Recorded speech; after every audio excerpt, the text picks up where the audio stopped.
বিসমিল্লাহির রহমানির রহিম এভরিওয়ান। আমি এখন দাঁড়িয়ে আছি আমার নিজ এলাকা, আমার নিজ জন্মভূমি ভৈরব উপজেলা গজার ইউনিয়নের মানিকদি ঐতিহাসিক ফুটবল খেলার মাঠের। আপনারা জানেন এই মাঠের অনেক সুনাম আছে। তো এই মাঠটা মূলত ফুটবল এবং ক্রিকেটের জন্য। তো কিন্তু পরিস্থিতি শিকার হওয়ার কারণে গৃহস্থরা, এখন আপনারা জানেন আগাম বন্যার কারণে, আগাম পানি আসার কারণে আমাদের যে জমি ছিল কালী নদীতে, জমিতে ধান কাটতে পারে নাই। তারা কোনো রকমে ধানগুলো নিয়ে আসছে, তো নিয়ে আসে ওইখানে তো তারা পানিতে ডুবে গেছে সব। কিন্তু তারপর তারা কি করবে, তাদের তো ধান গড়ে তুলতে হবে। তো এই জন্য আমাদের এই মাঠে এগুলা নিয়ে আসছে। তো কিছু করার নাই, তারপরও কৃষকরা অনেক হেস্তনেস্ত শিকার হয়েছে, কারণ এত পরিমাণে বৃষ্টি, এত পরিমাণে বৃষ্টি। আমি আমি বড় হইয়া বৈশাখ মাসে এত পরিমাণ বৃষ্টি আমি আমার জন্মে আমি দেখি নাই। তো এই জন্য কৃষকরা কি করছে, এই মাঠে এনে সব ছড়াই দিছে। আপনারা দেখেন পুরোটা মাঠ হচ্ছে ধানে আর খেরে ভরা, ঠিক আছে। এই মাঠ হচ্ছে খেলার মাঠ। অবশ্যই কৃষকরা ধান নিবে, কারণ ধান হচ্ছে আমাদের প্রতি বছর একবার হয়, আর সেটা 1 মাসের জন্য, সমস্যা নাই। কিন্তু আমার কথা হচ্ছে কৃষকটার কি পরিস্থিতি দেখেন, কি ভয়াবহ অবস্থা। তাদের এই যে ধানও নিতে পারতেছে না, এই যে তাদের বন মুড়ি যে এগুলা পয়সা যাইতেছে, ঠিক আছে, একেবারে কৃষকের অবস্থা পুরা খারাপ। হ্যাঁ, কৃষকরা অনেক লসে আছে, বন তো নিতে পারবেই না। একটু সামনে আসো। এই যে এখানে আমার ভাই আছে, ভাই কি একটা অবস্থা, তারা যে কি হেস্তনেস্তার শিকার হচ্ছে। রোদ তো উঠতেছেই না, রোদ্রে তো খবরই নাই।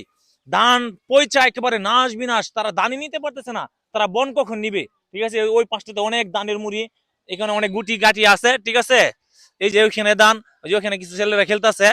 আমি এখন ভাইয়ের কাছে প্রশ্ন করবো, ভাই এবছর তো প্রচুর পরিমাণে বৃষ্টি, আমার জন্মে আমি বৈশাখ মাসে এত বৃষ্টি দেখি নাই। তো আপনাদের তো ধান নিতে অনেক কষ্ট হয়েছে নাকি? আপনি এর সম্বন্ধে কি বলবেন? কষ্ট কি, অনেক কষ্ট হয়েছে, অনেক কষ্ট হয়েছে। ইয়া আমাদের জমি লয়ে গেছে গা, পানি লয়ে গেছে গা, হ্যাঁ। এরপরে জার্মানি লয়ে গেছে গা, এরপরে ওখানে বৃষ্টি নিতেছে। হ্যাঁ, সরকারের কাছে আপনার আবদার কি? সরকারের কাছে তো আবেদন আমরা অনুদান দেওয়ার তো মানে। আমি দেখলাম কৃষক কৃষক যে কৃষি যে অফিসার তার মাঠ পর্যায়ে কাজ করতেছে, আপনি কি জমা টমা দিচ্ছেন কিনা আইডেন্টি কার্ড সাইডেন্টি হ্যাঁ, কার্ড? আইডেন্টি কার্ড জমা নিছে তোমারটা। ও আচ্ছা, যাই হোক। হ্যাঁ, ভাই মানে একজন বড় কৃষক। তো এই হচ্ছে তো এলাকার পরিস্থিতি। আর দেখেন এই যেখানে ছেলে ফেলারা তারা খেলাধুলা করতেছে, হয়তো বার 15-20 দিন লাগবে, তারপর আমাদের মাঠ ক্লিয়ার হয়ে যাবে। কৃষকরা তাদের চেয়ার টেয়ার হ্যাঁ নিয়ে যাবে। এখানে আমার এক ছোট ভাই আছে, তো তারা তো দান নিতেছে, কাজ করতেছে। তোমাদের সমস্যা দিচ্ছে নাকি খেলতে? না, সমস্যা হইতে তো এখন বলতে ধান দিয়ে উঠে এলাইলে আমরা খেলাটা একটু সুন্দর হইতো। হ্যাঁ। এখন আমরা ধান দিয়ে তো খেলতে পারি না, মাঠের মধ্যে খেলা লাগতে পারি না কারোর সাথে। ও আচ্ছা আচ্ছা, না সমস্যা নাই, এটা কয়েকদিনের ভিতরে ঠিক হয়ে যাবে গা। হুম হুম। আর 10-15 দিন, জি ঠিক আছে। তো কারণ ওদের তো দাম নিতে হইব, আগে তো খাওয়া পেড়ো, পরে নাকি জি জি খেলাধুলা, ঠিক জি। আছে। হুম। তো দর্শক, এটা হচ্ছে আমার জন্মস্থান, আমার গ্রাম। এই মাঠে আমার অনেক গাম জড়িয়ে আছে। আমি একজন ফুটবলার, আমি একজন ক্রিকেটার, খেলতাম। তো এখনো খেলি মাঝে মধ্যে। তো আপনারা সবাই গ্রামীণ পরিবেশ যারা বিদেশে দেখেন, আমার ভিডিওটা ভালো লাগলে, আমি ছোট্ট মানুষ, আমার ছোট্ট একটা পেজ আছে, এই পেজটা আপনারা সবাই লাইক কমেন্ট শেয়ার করে দিবেন ভিডিওটা ভালো লাগলে। তো আপনারা নিত্য নতুন ভিডিও পেতে আমার এই পেজে এবং বৈরব ফুটবল নিউজে আপনারা সব সময় ফলো দিয়ে রাখবেন। ধন্যবাদ সবাইকে।